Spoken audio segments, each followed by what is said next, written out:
Mr. Rose.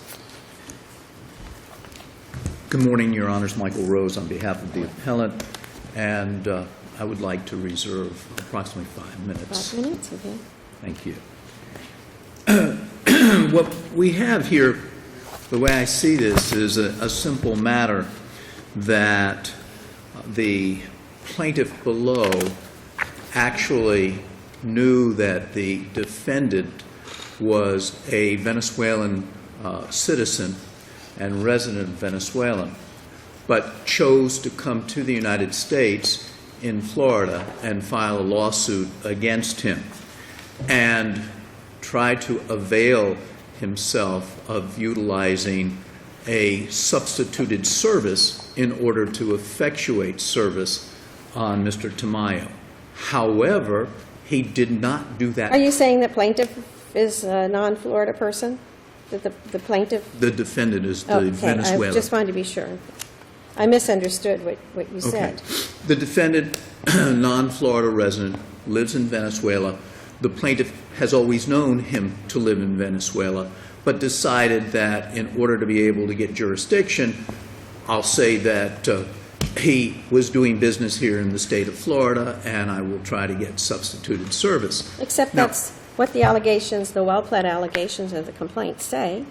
And it says he's doing business, he buys and sells real estate here, and that under the statute, he alleges all of that. He practically alleges the words of 48.181, which says, you know, if you accept the benefit, any person, whether a resident of the state or not, who accepts the benefits of doing business or conducting business here, subjects themselves to appointment of the Secretary of State. Isn't that everything that's alleged in this complaint? Judge, if you look at the complaint, paragraph 7, actually, of the complaint, details for the court what it is that the plaintiff had alleged. And it clearly indicates that it was doing business under section 48.1813. And that relates to personal property, intangible, tangible, personal property. And that's not related to what the other allegations of the complaint are.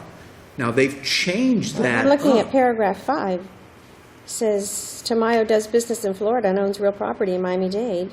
He was served at his residence at 2 Grove Isle. Well, that's what Mr. Tamayo said in affidavits that he filed, that he is, I am not a foreign person for purposes of taxation, and my home address is 2 Grove Isle. He says that, he swore to that in an affidavit. This is your client that says that. Okay. You're talking about 2 documents that were attached to Mr. Riquezes' affidavit, and we never were able to refute that affidavit or not, because we never wound up having an evidentiary hearing on that. Is there a transcript of the hearing, counsel? No, Your Honor, there was not. It was just denied. So there is no record that you even asked for an evidentiary hearing at the time, correct? There is no record. That is correct. But So, well, if you didn't ask, we don't know whether you asked for it or not. How can we possibly reverse on that basis? I think the case law is clear with regard to if there's an issue that needs to be resolved on a motion to quash, that a limited evidentiary hearing is required. If requested. And what you're saying is that we don't know that. We did request it, but we don't know that because there's no record. And your motion to quash isn't verified. It's just an unverified one-pager. So you didn't raise an evidentiary issue. We didn't, because what happened is, Your Honor, we filed an affidavit on behalf of the defendant indicating he is not a resident of the United States. And then what happened is they filed a subsequent affidavit to contradict the affidavit that my client had For all filed. we know, counsel, it may have occurred in the trial court that all of this went before the trial judge and the parties said, well, Your Honor, look at it and make a decision for us. Correct? So we have no on the question of hearing, that's not an issue that can be resolved here because there's no record below on it. I understand what you're saying with regard to the record, but that's one of the reasons why I pointed out to you, if we just look at what the record is, you look at the complaint, you look at what they're saying. From the record that is there is evidence that this person at the time of the sale lived in Grove Isle, and there's also evidence from his side, I think it is, that he left to go outside the United States. And if you look at 48.181(1), even though they've changed their legal position here, that there is, that you can have, if a person is engaging business in this state, which buying and selling real estate is, if he was a resident, becomes a non-resident, you can sue the Secretary of State. So, I mean, serve the Secretary of State. So,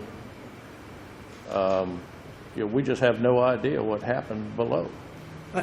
I agree with you completely. However, so if you agree with me completely, you have no appeal.